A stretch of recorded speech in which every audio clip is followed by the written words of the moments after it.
Bendiciones para mi amada audiencia. Aquí su pastor y doctor Nicanor González, representando la institución de The Good Samaritan Center Monastery Church. Esa es nuestra incorporación que estamos usando para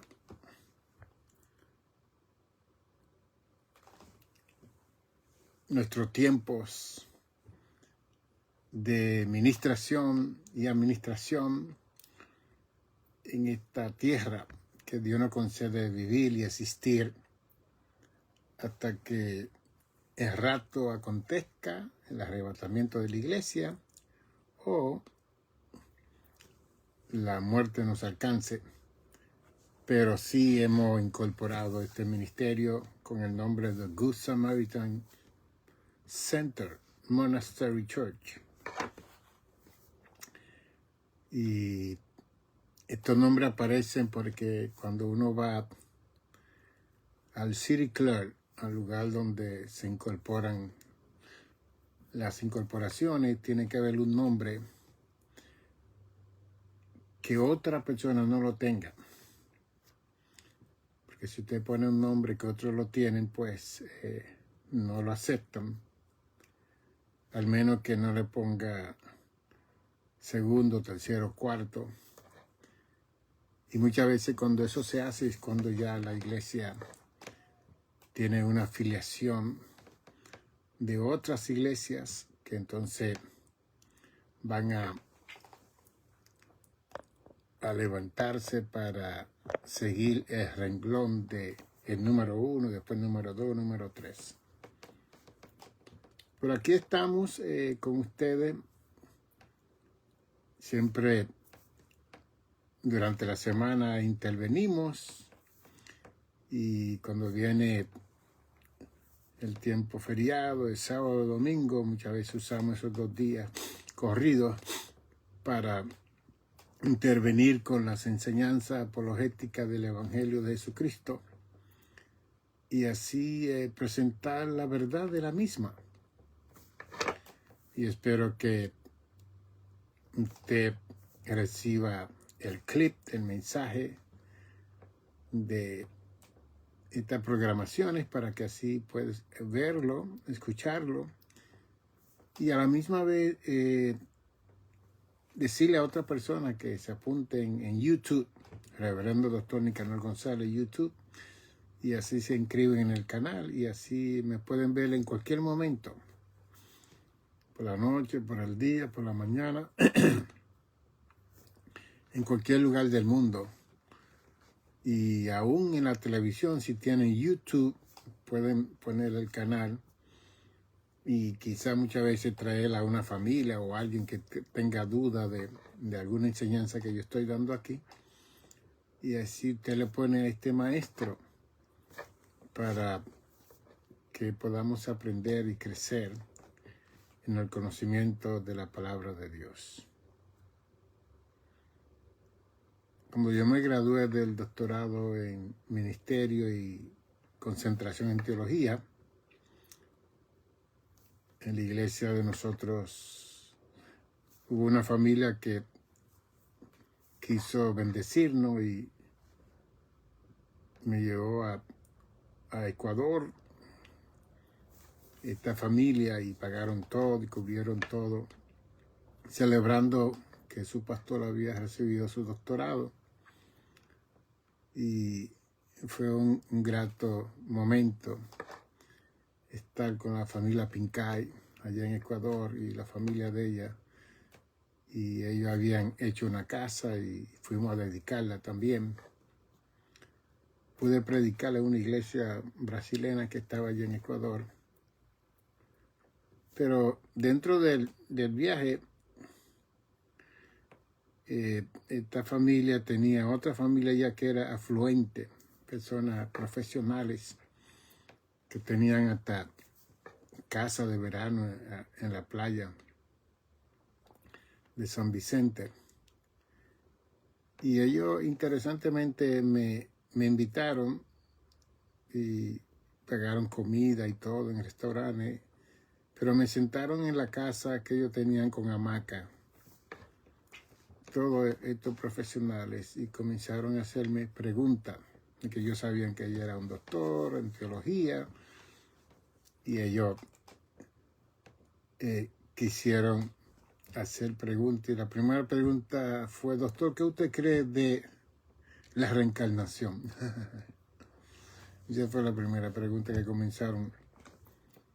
Ya resurrección, ya más allá. Pregunta que usualmente cuando las personas van a las universidades y son profesionales, son cuestiones que ellos tienen que estar luchando para tratar de entender esas situaciones. Pues yo, sentado así como Cristo, cuando Cristo se sentó en el monte para presentar el sermón del monte,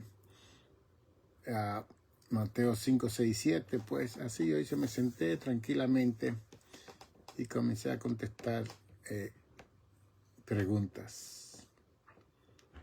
Y pude predicar el Evangelio de una forma dinámica, sin gritar, sin predicar, simplemente contestando preguntas que ellos continuamente hacían.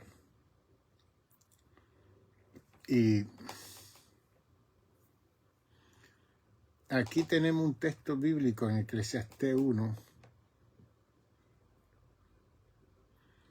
que 3000 años atrás, Salomón, por cierto, este texto bíblico hoy mismo, esta mañana, lo usé en el próximo libro que estoy escribiendo,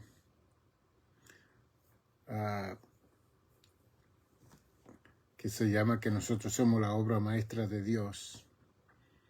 Y estoy presentando reflexiones de preguntas en esta reflexión de este día. Estaba yo preguntando todas las preguntas que nosotros hacemos, que hacen los seres humanos al Creador,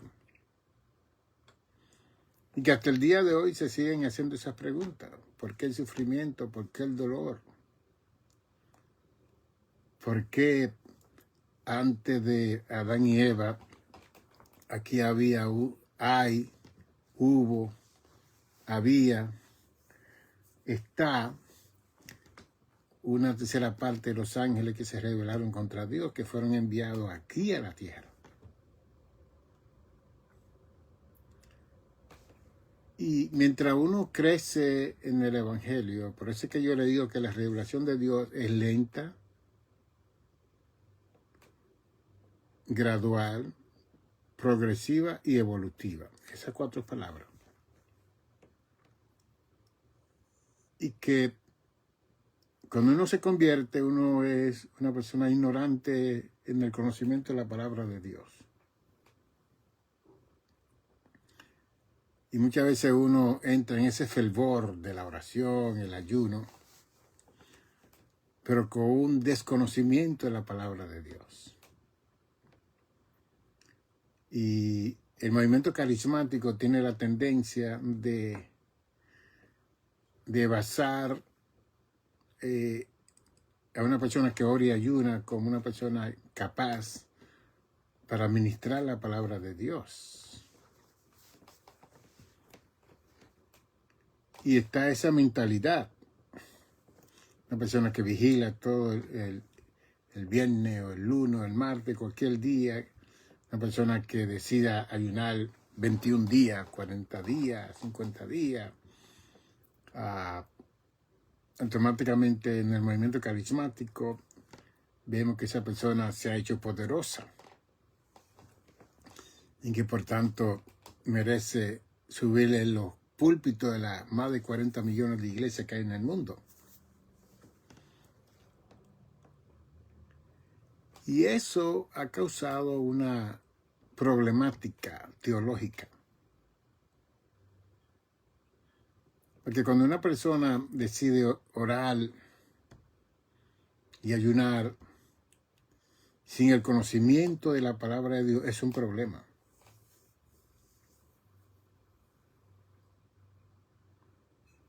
Porque lo que va a salir de la boca de esa persona cuando hable van a ser la experiencia que esa persona ha tenido en su búsqueda de Dios. Y cuando esa persona hable, a las personas que quizá han estudiado, han conocido, conocen aún más, se van a crear estas confusiones que hoy en día tenemos en todos los lugares del mundo.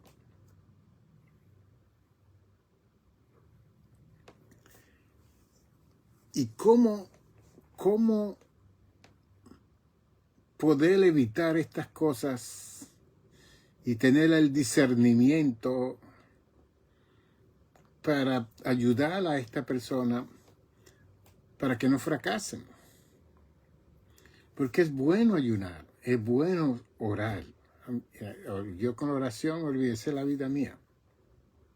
Día y noche, a las 2, a las 3 de la mañana, olvídese. Porque el concepto mío es que el tiempo mío es de Dios. Y yo no tengo que tener un tiempo específico. Mis 24 horas le pertenecen a Dios. Y cuando tengo ese espacio, aquí me rindo en este sofá que está al lado mío. Y me quedo ahí horas hablando con mi Padre Celestial. Y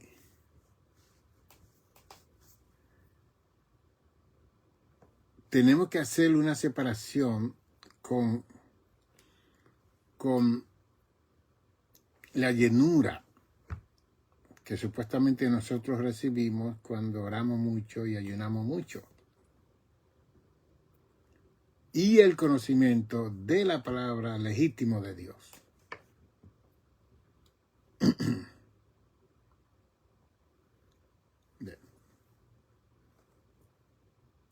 Porque Pablo fue un hombre equilibrado. Después de Cristo, Pablo fue una persona muy equilibrada con su presentación de casi 14 epístolas. Una cuarta parte del Nuevo Testamento le escribió el apóstol Pablo. Y él fue muy equilibrado en su enseñanza, en su búsqueda de Dios. Y cuando digo equilibrado, es que Dios lo usó con los dones de discernimiento para discernir entre lo bueno y lo malo, lo falso y lo verdadero. Y por eso es que hoy en día podemos nosotros estar claros con la enseñanza de Jesús. Que como le he enseñado a ustedes que la epístola es una extensión del Evangelio y una explicación del Evangelio. Y que ninguno de ellos dijo lo contrario a lo que Cristo dijo. Entonces, si hoy en día se está hablando que tenemos algunas 37 millones de sectas religiosas en el mundo que proclaman de acuerdo a ellos y ellas la verdad de Dios por la palabra de Dios. Y que cuando se evalúan esas enseñanzas, no hacen justicia a lo que verdaderamente enseña la palabra de Dios. Y que eso se ve a través de las relaciones de las personas que siguen esos movimientos que tienen las personas entre su familia, papá, mamá, los hijos, los nietos, las relaciones que ocurren dentro de la iglesia y los impedimentos que le ponen a las personas que siguen a estos grupos de personas. Y la Biblia establece que por su fruto lo conoceréis. Entonces, si yo conozco la verdad, yo tengo que darle el fruto de esa verdad. en mi relación con Dios, en mi relación conmigo mismo, en mi relación con mi familia, en mi relación en mi trabajo, y el quinto lugar, en mi relación con los hermanos y hermanas en la iglesia, la casa de oración donde la persona asiste. Bien. Así que hay una cuenta que hay que dar para que el evangelio sea aceptado por las demás personas. Porque van a ver a una persona ministrando el evangelio y viviéndolo.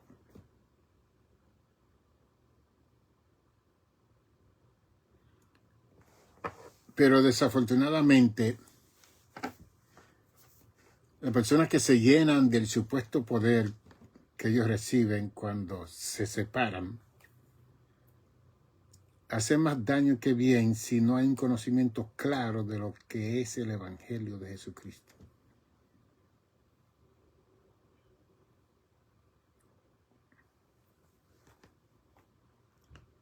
Y Pablo en su epístola nos los presenta, claro.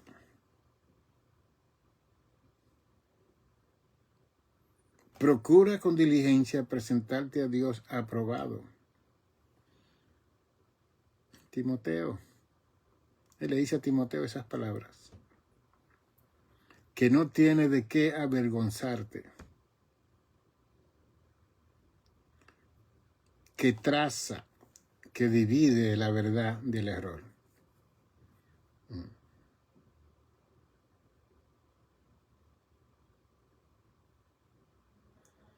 Y a través de este tiempo que yo he estado viendo las redes, escuchando personas hablar y personas testificar que vieron, que no vieron, que fueron al infierno, que vieron a fulano, a sutano, a perencejo, que vieron al pastor tal, al evangelista tal en el infierno.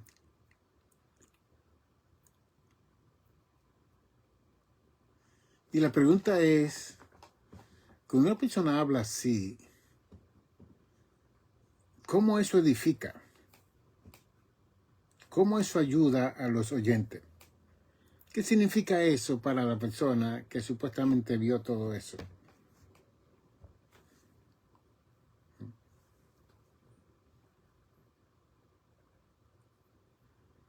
¿Por qué Jesús tiene que estar llevando a la gente al infierno y trayéndolo para atrás?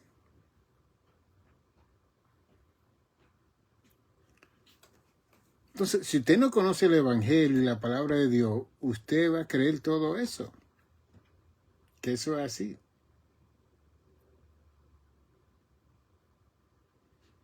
Porque ¿qué tiene que ver eso con el testimonio de la verdad que liberta, que es el Evangelio? Y como dice el verso 36 de Juan 8, y si el Hijo libertare, seréis verdaderamente libres. Si nosotros estamos pasando por un supuesto infierno aquí en la tierra, con todo lo que estamos pasando, con los problemas, la crisis, los conflictos, los traumas, ¿cómo usted cree que el Señor va a tomar a una persona? Lo va a llevar al infierno. Le va a enseñar supuestamente familia de él o ella que están allí en el infierno. Papá, mamá. Y después lo va a traer a la tierra con esa experiencia tan traumática. Porque eso es un trauma.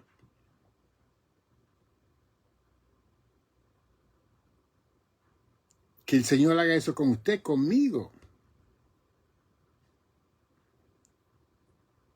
Porque cuando usted lee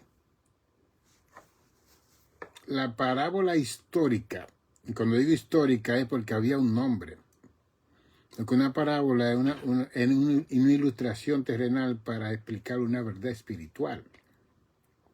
Y Mateo 13 están la mayoría de las parábolas que Cristo habló.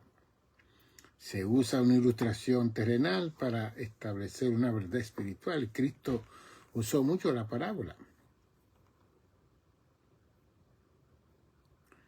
Pero la parábola histórica del hombre rico y Lázaro se llama histórica porque cuando hay un nombre,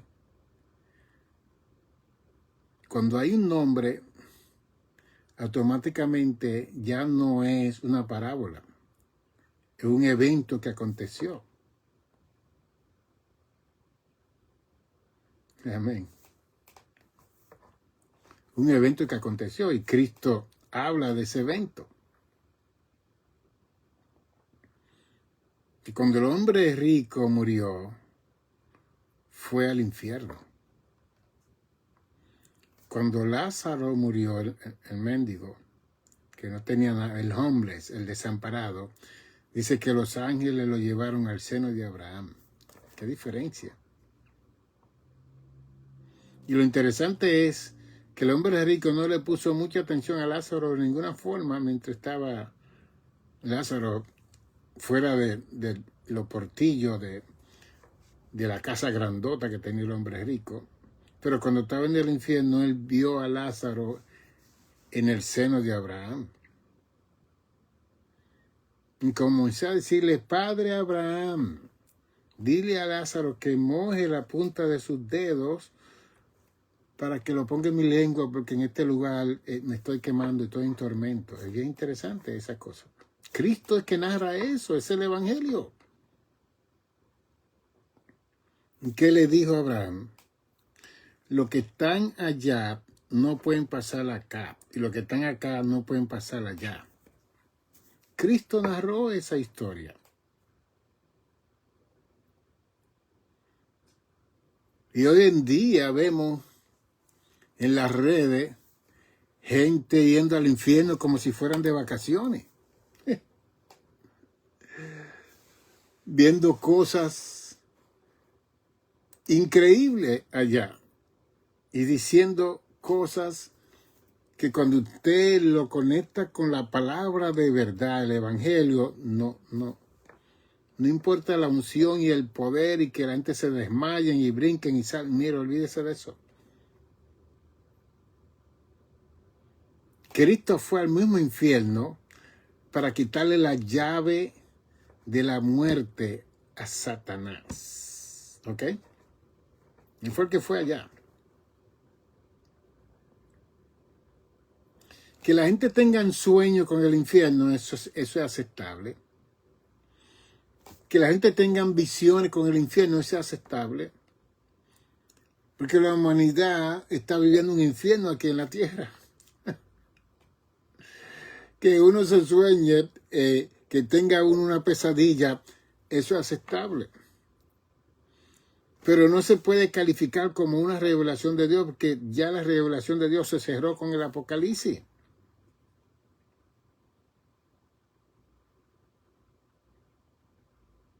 Yo he tenido sueños, he tenido visiones, que he estado en el cielo, que he estado volando, que yo no he visto. Yo no hablo de eso, eso es una cosa mía. No tengo que poner eso en las redes y decir que yo vi que... Nada.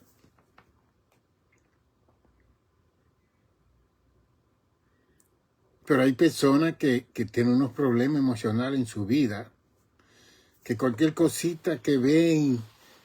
quieren convertirse en José, en los soñadores, en los intérpretes de los sueños, y después le preguntan a los hermanos de la iglesia, ¿qué te soñaste para yo interpretarlo? Ay, Dios mío. Eso es peligroso, hermano, no haga eso, no cuente nada.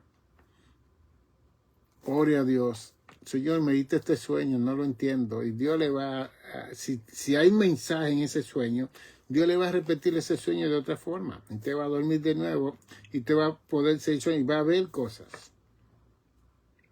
Pero eso es usted y Dios, no es para que lo testifique y lo hable en la iglesia en ningún lugar. Pero hay un grupo de gente que se convierten en profeta, en visionario, en visionario, que eso es increíble. Entonces cuando hablan contradicen todo lo que enseñó Jesús en el Evangelio de Mateo 5, 6, 7. Hace muchos años atrás yo iba para una convención de damas del Distrito Hispano del Este con mi esposa y ella estaba leyendo un libro de una señora asiática que supuestamente era la amante de Satanás, the mistress of Satan, la amante de Satanás, y era una mujer casada. Y ella escribió un libro que se hizo famoso ese libro. Y yo le dije a mi esposa emérita, léeme algo, a ver. Y mi esposa estaba leyendo y ella decía que toda la mañana, a las 2 o las 3 de la mañana, Jesús la levantaba y se la llevaba para el cielo. El cuerpo de ella se quedaba ahí, pero el espíritu de ella salía. Una mujer casada. Yo no quiero que Jesús haga eso con mi mujer, que me la saque toda la mañana de mi cama. Eso no es correcto y Jesús no hace eso. Pero antes de eso, la fuerza del mal, Satanás, como ella era la amante de Satanás, Satanás siempre estaba viajando con ella para todos los lugares. Entonces esa gente se convierte en el Evangelio y vienen con estas aberraciones, escribiendo libros y después le invitan a todos los lugares, que es el problema de nosotros. Que a nosotros nos gusta lo sensacional, lo extraordinario, lo que no hemos oído. Por favor, qué más poderoso que el Evangelio, qué poder que transforma a la persona que lo escucha. Romanos 1:16. Después ya dice en su libro que Jesús la llevó al infierno y le enseñó a su papá y a su mamá que se habían perdido y que estaban en el infierno. ¿Usted se cree que yo quiero que el Señor haga eso conmigo? De yo ver a mi familia quemándose. Por favor, ¿cómo yo voy a seguir viviendo en esta tierra con una situación así? ¿Cómo me va a afectar eso? Lo traumático que es algo increíble. ¿Ve? Y después mucho testimonio, muchas cosas que ella hablaba, incoherentes. No, lo más interesante que ella dice en ese libro es que el Apocalipsis no es la última revelación que Dios le dio a Juan, que ella es la continuación de la revelación de Apocalipsis. Ay, eso es para uno cerrar el libro y poner un zafacón y quemarlo. Pero la gente lo compra. Que ella es la que Dios está usando en este momento para continuar la revelación de Apocalipsis. Y así hay mucho. Místico, agnóstico. Y están dentro de nuestras congregaciones, calladitos, tranquilitos, hasta que le den la oportunidad. Y por eso es que tenemos que ser parte de lo que dice Jeremías 3:15, que el Señor le dijo a Israel que en los postreros días Dios iba a levantar pastores con sabiduría, con ciencia, con discernimiento, para que dirijan las ovejas. Y desafortunadamente, la iglesia de Jesucristo a través del mundo se ha envuelto en tantos programas, en tantas obras,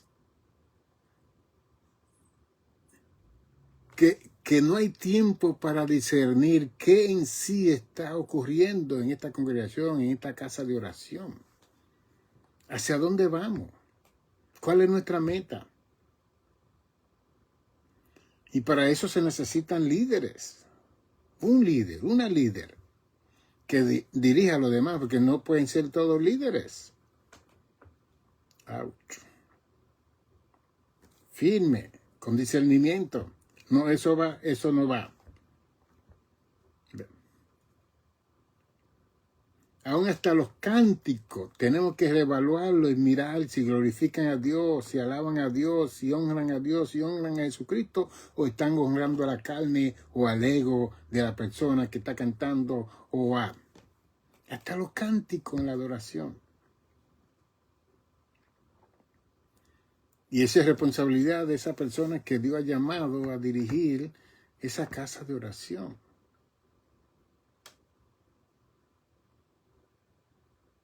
Entonces estamos viviendo en este mover y ha dado mucho crecimiento a la iglesia carismática. Imagínense que aún la iglesia católica ha crecido precisamente por darle apertura, porque Juan 23, en los 60, él abrió la puerta para que el movimiento carismático sea parte de la iglesia católica. Si no, esa iglesia se hubiera dividido en el día de hoy. Y aún los carismáticos en la iglesia católica han crecido porque están cantando coro y cántico y hasta hablan lengua y todo.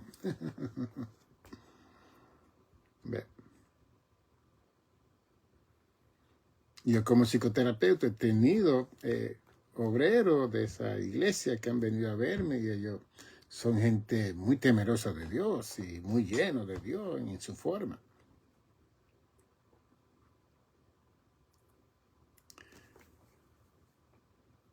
Eclesiastés 1,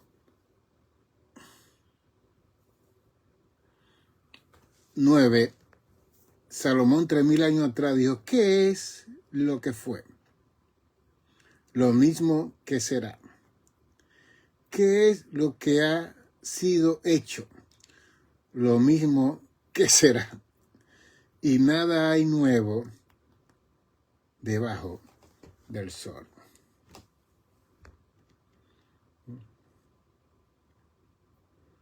¿Quién va a traer algo nuevo a la iglesia? Si hay un evangelio que tiene 2000 años ya establecido por la boca del fundador de la iglesia, Jesucristo. ¿Qué algo nuevo usted va a traer? ¿Qué algo diferente usted va a traer? Porque entonces cuando queremos traer algo nuevo, algo diferente, ahí es que entramos con falsa doctrina y falsa enseñanza.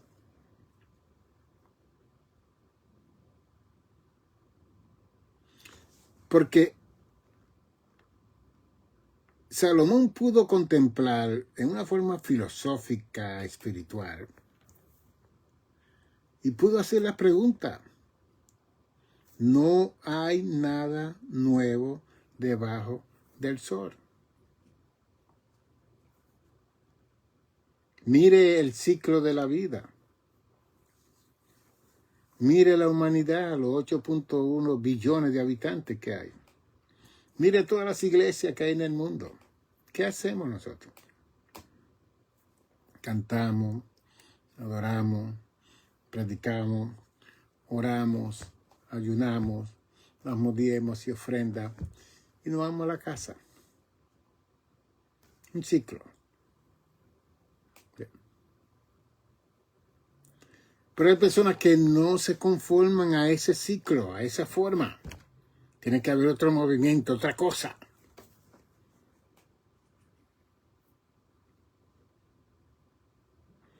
Y yo con 44 años de pastor de una sola iglesia, lo vi todo, lo oí todo, lo sentí todo. Ahora estoy sentado hablando. Y no es que no estoy aprendiendo, sigo aprendiendo. Que mientras estudio y leo, y he escrito 11 libros, y hay otro libro que está aquí en la computadora, que va a ser el número 12. Estoy escribiendo también. Para dejar un legado, si Cristo no viene en este tiempo, al mundo pentecostal, carismático. Y que los presbiterianos, los bautistas, los metodistas, los reformados, los episcopales, los anglicanos y aún la iglesia católica pueda leer estos libros para tener una clarividencia de lo que es la palabra de Dios y el evangelio de Jesucristo. Porque la gente no es que no quiera venir a la iglesia. No es que no quiera participar de la iglesia. Esta generación se ha definido como una generación de autenticidad. Los jóvenes ven la hipocresía que hay en los líderes, en las personas que proclaman y dicen que son, cuando ellos ven que no son nada. ¿Ven? Y eso comienza en la casa, con el hermanito, la hermanita, que va a la iglesia, muy consagrado, muy dedicado. Comienza con los hijos. Y los hijos ven falta en nosotros y después ellos no quieren ni servir al Señor. Porque en la iglesia nosotros somos una cosa, pero en la casa somos otra cosa, en el trabajo somos otra cosa, y con los vecinos somos otra cosa. Y entonces, ¿qué vamos a hacer? Como dice Salomón, lo que fue, lo que es, ¿qué es lo que fue? Lo mismo que será. ¿Qué es lo que fue? Lo mismo que ha sido hecho. Entonces hay un ciclo que todos nosotros entramos. Ve.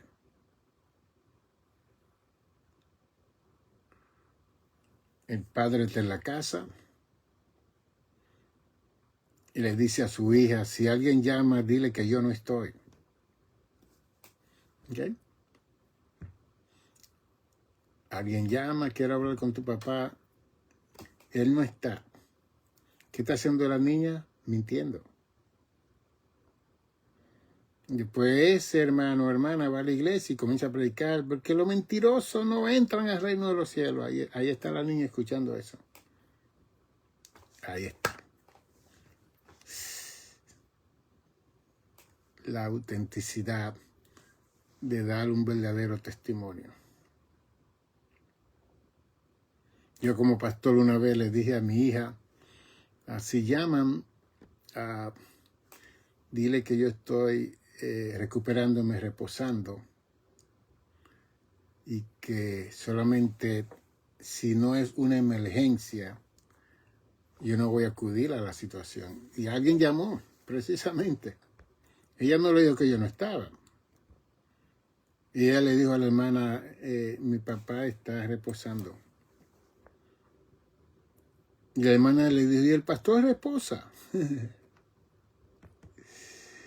Y ella le dijo, bueno, si usted no tiene una emergencia, él está reposando. Y habló la verdad. Bien. Porque tanto los pastores y los líderes son seres humanos que necesitan también descanso y reposar. Y retirarse en un momento dado también. ¿Usted sabe cuál era el orden levítico del Antiguo Testamento con el ministerio pastoral? Porque nosotros somos judeos cristianos, cristianos judeos. Pero eso no es verdad, nosotros no seguimos la enseñanza judeo-cristiana. Nosotros hemos creado nuestra propia enseñanza. Y el sacerdote siempre entraba a los 30 años al pastorado, a ser pastor. Y a los 50 años se retiraba.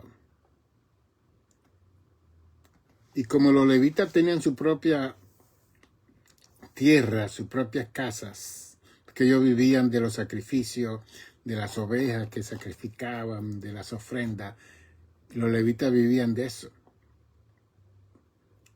Entonces, la Biblia establecía que el sacerdote entraba a los 30, se retiraba a los 50 y seguía siendo mantenido con todas las ofrendas y los diezmos que traían al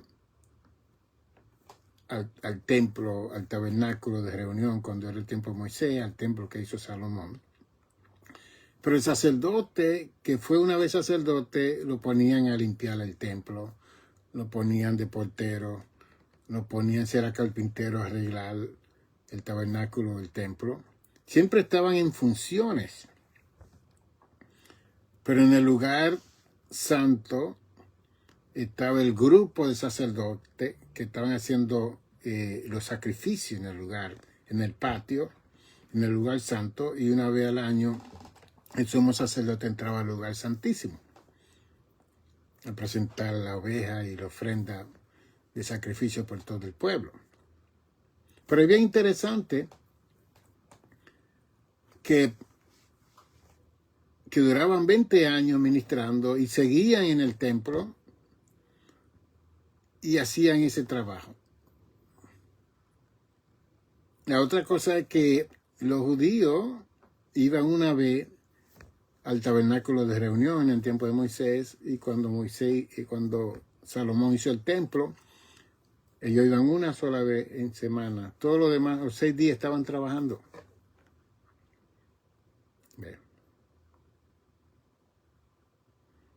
Y todo el mundo trabajaba. Y por eso es que nosotros tenemos que aprender a conocer los contextos históricos de la gente que escribieron la Biblia y cómo vivían. Porque la iglesia que se ha levantado y ha surgido ha creado unos programas y unas situaciones que le ha robado el tiempo a la familia. ¡Auch! Y por eso es que estamos como estamos. Yo sé de los hijos de pastor y pastoras que no quieren saber de la iglesia, de diácono, de diaconisa, de evangelistas, de pastores, de maestros. Tienen sus hijos que no quieren saber de la iglesia porque la iglesia le ha robado a su papá, a su mamá, el ministerio. Bien. Entonces tenemos a estas gentes que se retiran por 40 días, tienen que dejar a su esposa, a sus hijos y a todo el mundo para llenarse de poder. Y la Biblia habla del matrimonio, como dice el 1 Corintios 7. La Biblia habla del matrimonio. Jesús habló del matrimonio. Va a haber un matrimonio en el cielo con la iglesia. Cristo se va a casar con la novia, que somos nosotros. ¿Ve? Entonces, Cristo, Dios, el Espíritu Santo aprueba la vida familiar, la vida matrimonial. Pero la disfunción que hay en este tiempo donde está la verdadera verdad de Dios a través del Evangelio es algo desastroso. Es algo desastroso. Nosotros estamos viviendo como un estado de amnesia. Que estamos haciendo la cosa automáticamente, sin pensar, sin analizar, sin reflexionar. Y que supuestamente creemos que estamos agradando a Dios.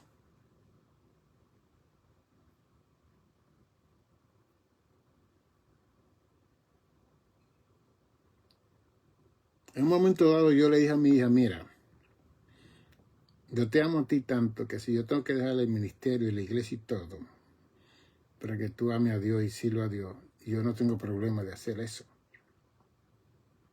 I will do it for you, because I love you much. Y por eso es que ella me respeta hoy en día de una forma increíble. Y el hijo mío que está con el Señor también. Y aún así, invertí demasiado tiempo en demasiadas cosas. Y ahora en este tiempo de retiro, lo que estoy pidiendo perdón a Dios, que me perdone. Porque uno cree que está haciendo bien y no está haciendo bien. Y ahora voy a ser un consejero para la pastoral en el mundo entero.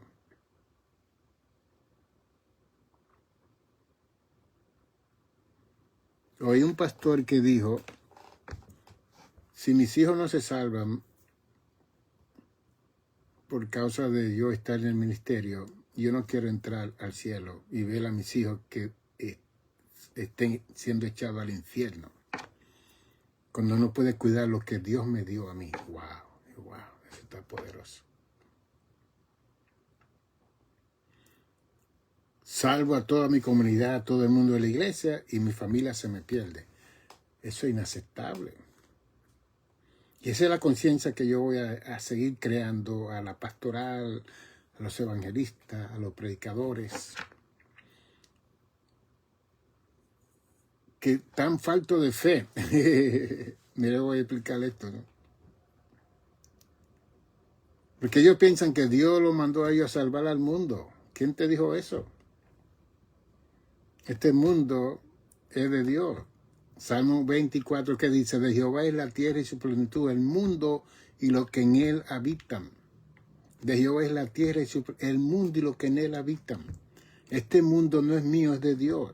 La gente que vive en la tierra es de Dios, no son mías.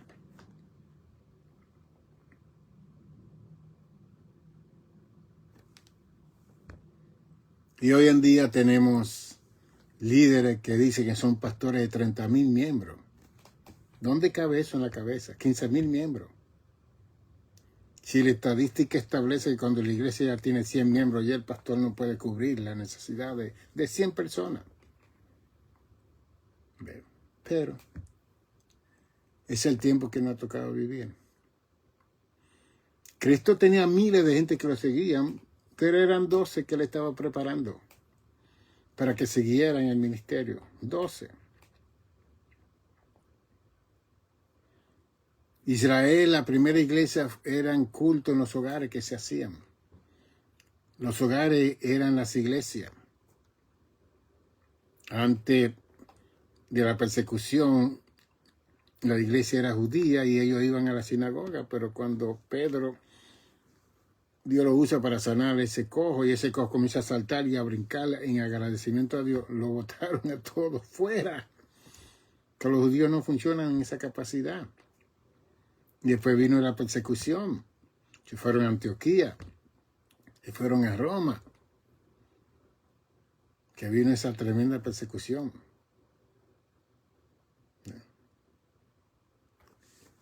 Entonces, ¿cómo nosotros ayudar a los miembros de la iglesia que atiendan su casa? Que tengan tiempo con su familia. Pero si la iglesia está llena de actividades, lunes, martes, miércoles, jueves, viernes, sábado y domingo, ¿qué tiempo va a haber? Y encima de eso están los concilios, los movimientos, las denominaciones que tienen sus múltiples actividades también toda la semana. ¿Qué tiempo hay para respirar y sentarnos en la mesa y comer y hablar y dialogar como familia? Y fomentar un ambiente sano, hermoso, maravilloso. Por eso es que Israel iba una vez en semana. Los demás días estaban trabajando y estaban con su familia.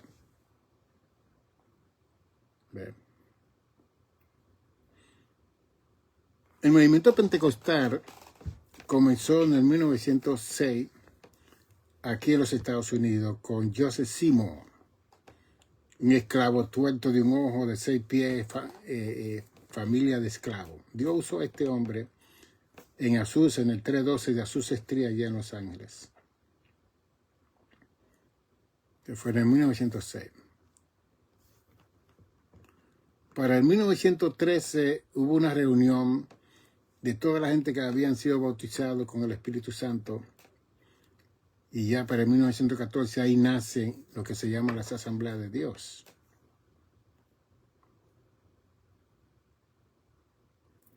Y ahí comenzó las Asambleas de Dios en 1914. Comenzaron haciendo sus convenciones.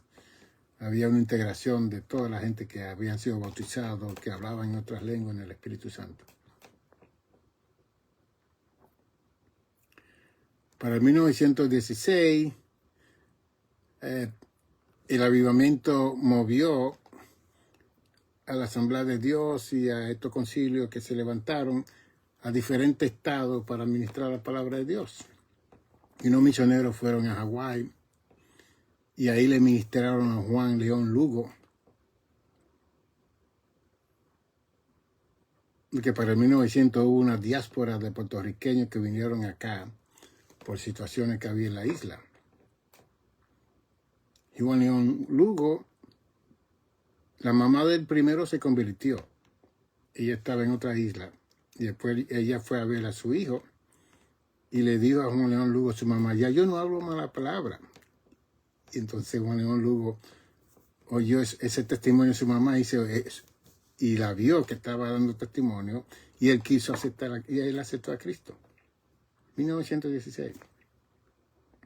Se convierte Juan León Lugo, viene a los Estados Unidos, va a una iglesia americana, y ahí una americana dice que ve una visión, gente azteca de mi color yendo a una isla. Y Juan León Lugo entendió que Dios lo estaba enviando a Puerto Rico.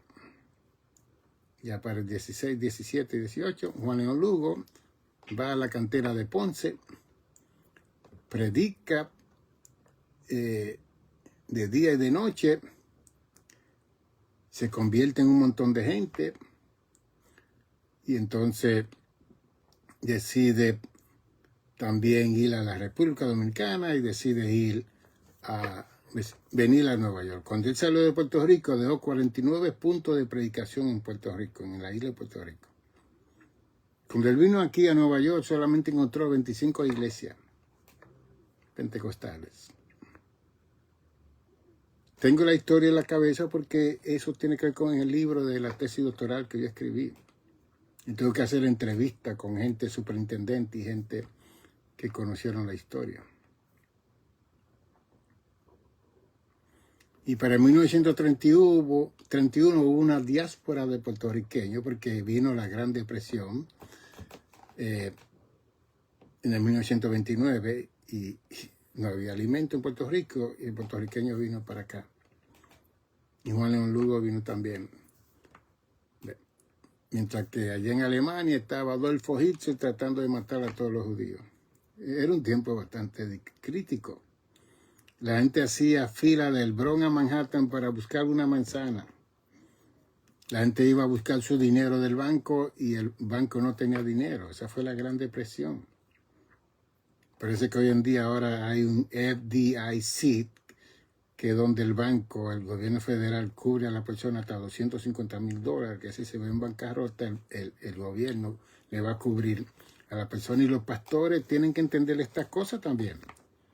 Usted no puede tener más de $250,000 en ningún banco, porque si el banco se ve en bancarrota, si hay 300, 400, 500, como le sucedió a una iglesia en Manhattan que tenía más de $400,000, el banco quebró y ellos perdieron todos estos cientos de miles de dólares. Y yo le aconsejo a los pastores estas cosas. Tienen que poner, si hay más de 250, hay que poner el otro en otro banco. Que nosotros no sabemos lo que va a ocurrir en este tiempo de tanta dificultad y crisis.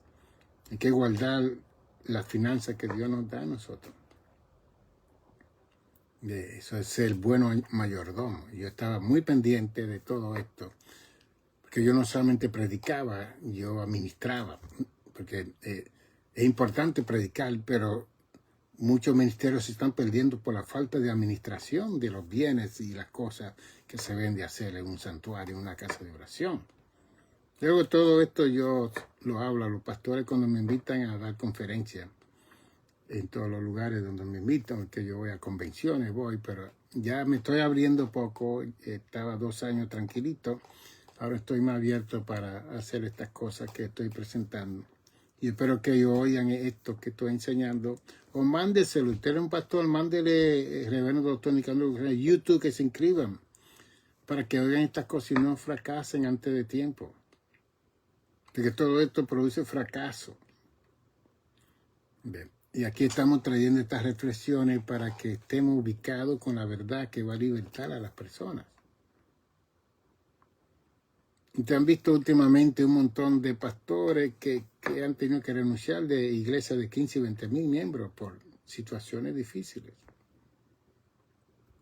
Porque como que eso crea una imposibilidad. Se han divorciado de su esposa, de sus hijos, se han vuelto a casar. Una cosa increíble. Entonces, ¿qué es lo que nos dice Salomón? ¿Qué es lo que fue? Lo mismo que será. ¿Qué es lo que ha sido hecho?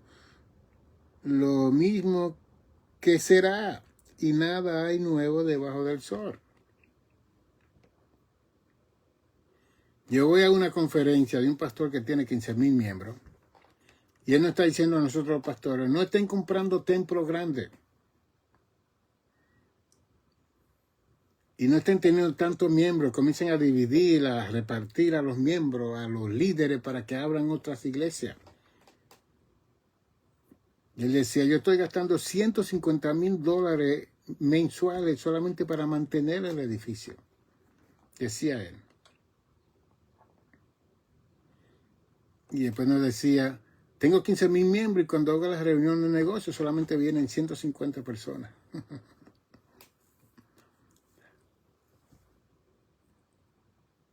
Y la misma situación del pobre y el rico. Es rico, se hizo rico, si era pobre o le dieron una herencia. El pobre quiere ser rico.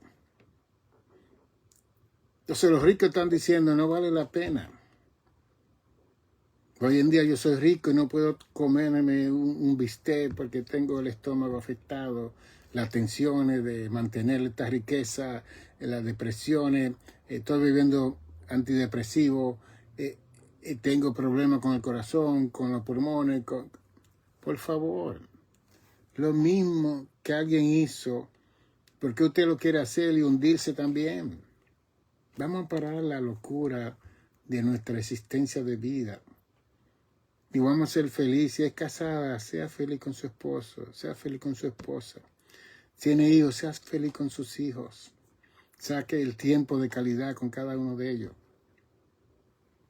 La iglesia siempre va a estar. Los cultos siempre van a estar. Las actividades siempre van a estar. Usted es el que no va a estar. Y más cuando usted necesita reposar, descansar.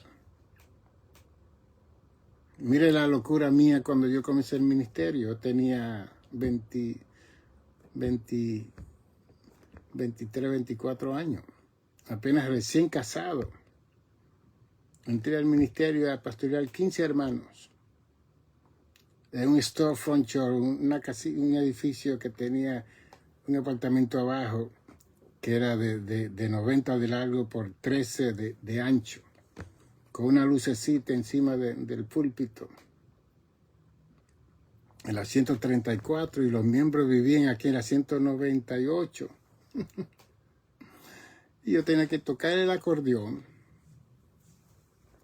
predicarle, y llegó un momento cuando tuve que guiar la van, porque las personas que estaban haciendo eso no estaban correctas. Y yo tenía que bajar de la 134 a buscar a los hermanos que estaban en la 198. Y especialmente cuando venían los juegos de los Yankees, que están en esa área, a veces que llegaba a las 9 de la noche con los tapones para comenzar el culto. Y después a las 6 tenía yo que tomar el tren 6 para ir a la primera avenida 34 porque trabajaba en NYU Medical Center. Con un hijo. Llevaba a la van a mi casa. Llegaba a las 6 a mi casa. Comía rápido.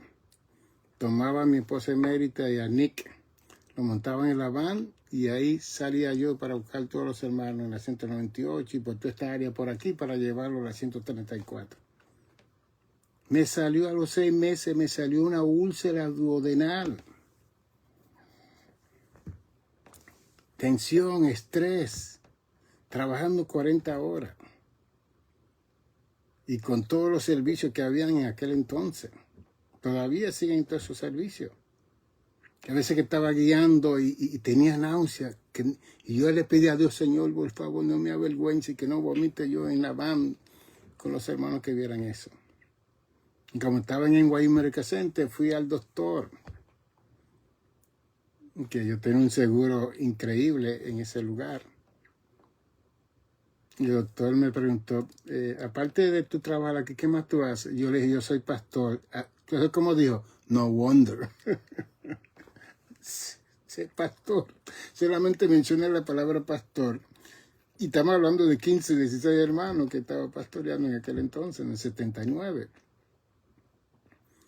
Y hoy en día uno reflexiona en todo eso. Y dice, wow, Señor. Una locura. una esposa joven, hermosa, con un hijo.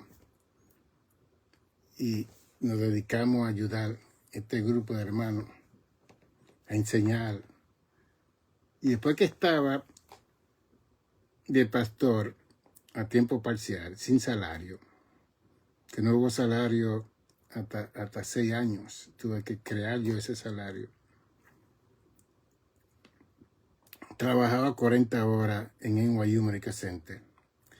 Era presidente distrital de más de 20,000 jóvenes. Y aparte, los miércoles era maestro del instituto. Y aparte estaba estudiando en el colegio para mi licenciatura en teología. Ay, Dios mío.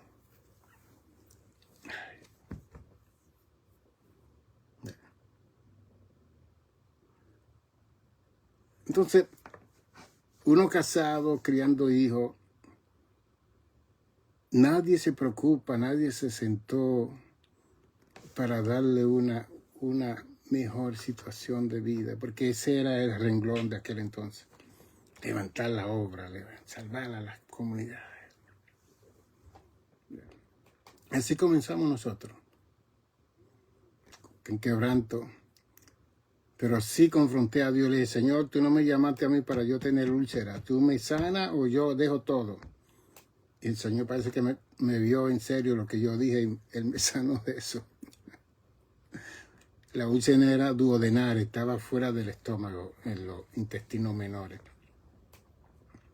Y son grietas que se hacen por precisamente el estrés, el mucho trabajo, el no descansar.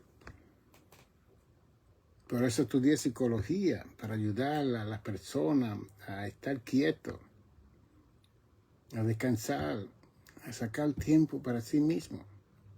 Porque usted solamente vive una sola vez. Y solamente tiene 70, 80 años para vivir, los 90 años, 100 años para vivir. Y eso, mire, vuela, como dice Job, vuela, eso vuela. Así, viene y va como la flor, da su olor y se marchita y se va.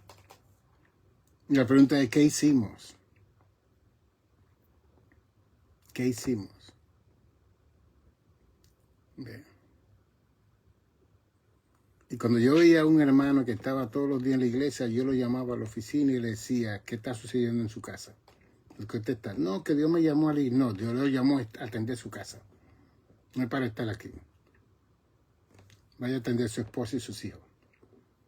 Y hoy en día entiendo que son escapismos que la gente usa. Están como el arroz y la habichuela en todos los lugares, escapándose de la realidad de su casa.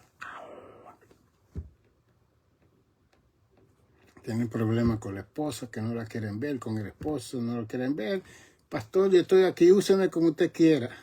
No. Ay, que mucho vamos a aprender en estas programaciones mías. Y espero que usted no oiga esto como algo malo, sino como algo favorable para su hogar, para su vida. Bien. Y como dice Salomón en Eclesiastés 10:9, que todo lo que tenga a tu mano, tú lo vas a hacer. Todo lo que te ponga a hacer la iglesia, tú lo vas a hacer, pero llegará un momento que te vas a sentir tan bien haciendo una sola cosa, que entonces tú te vas a quedar con eso. ¿Ok? Tú vas a hacer todas las cosas, pero es buscando.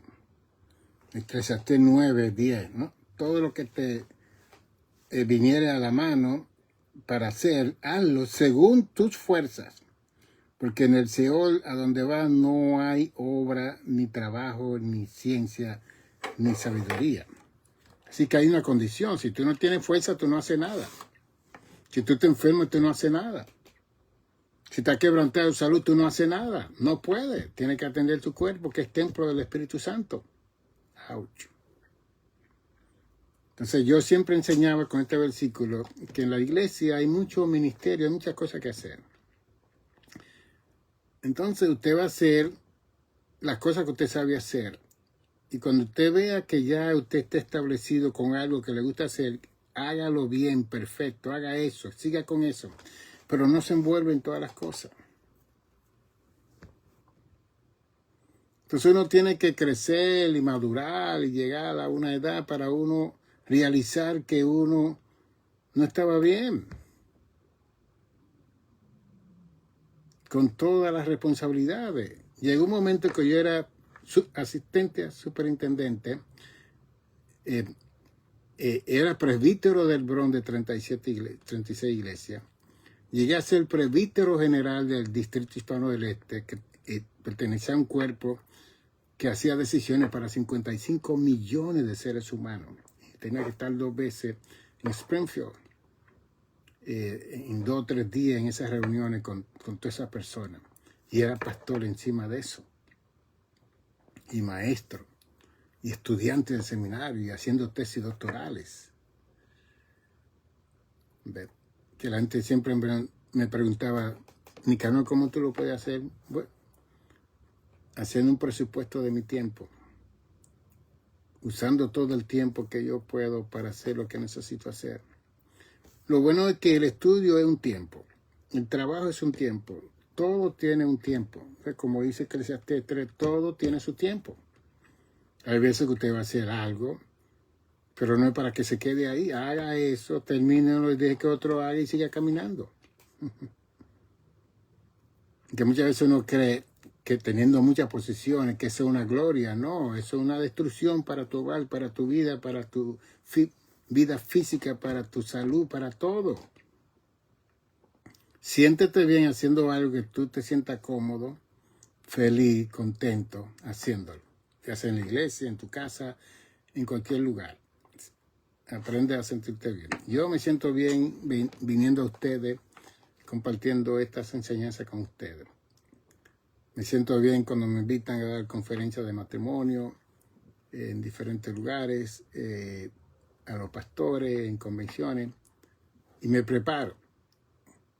Pero eso no va a ser todos los días y toda la semana.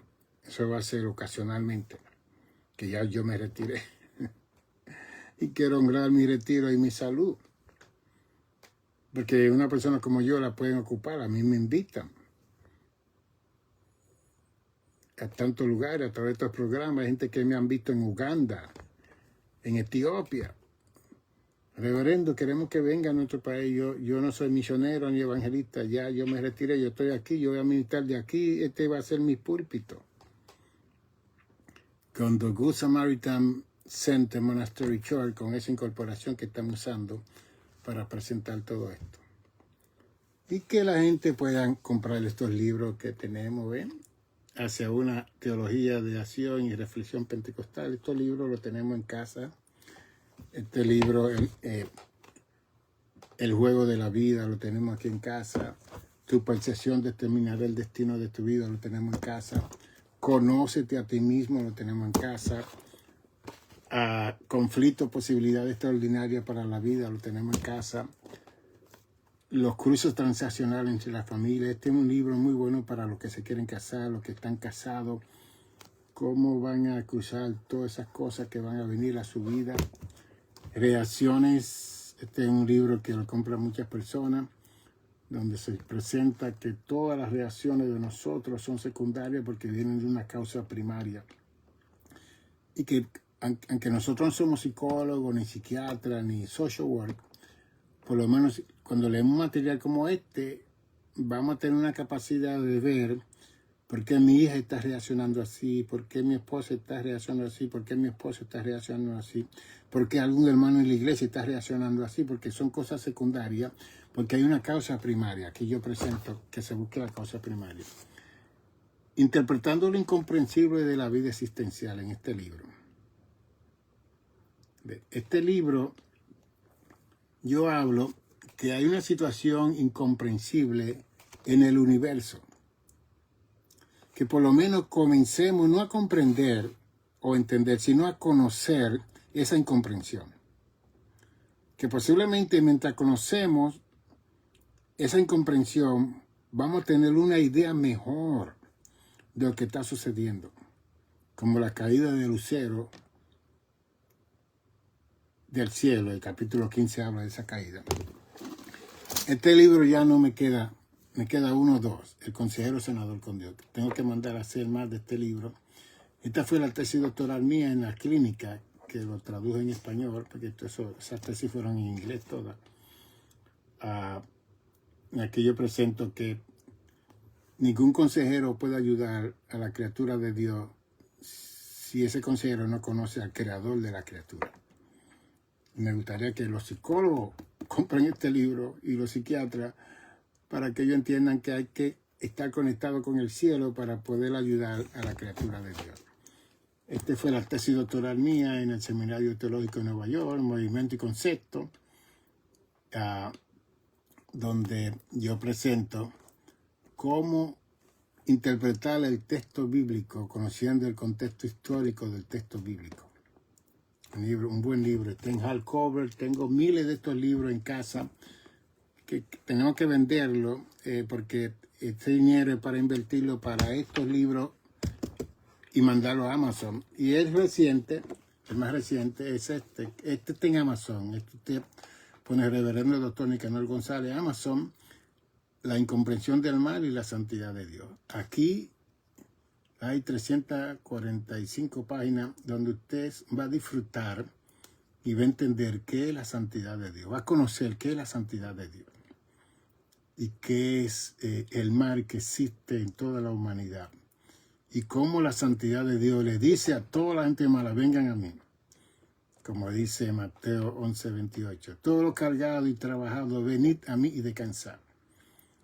Y corrijo a la iglesia en el mundo entero que se santifican tanto que están echando fuera a los pecadores cuando el creador de los pecadores lo llama a venir a él, cargado y trabajado, que va a descansar la persona cuando viene a Jesús.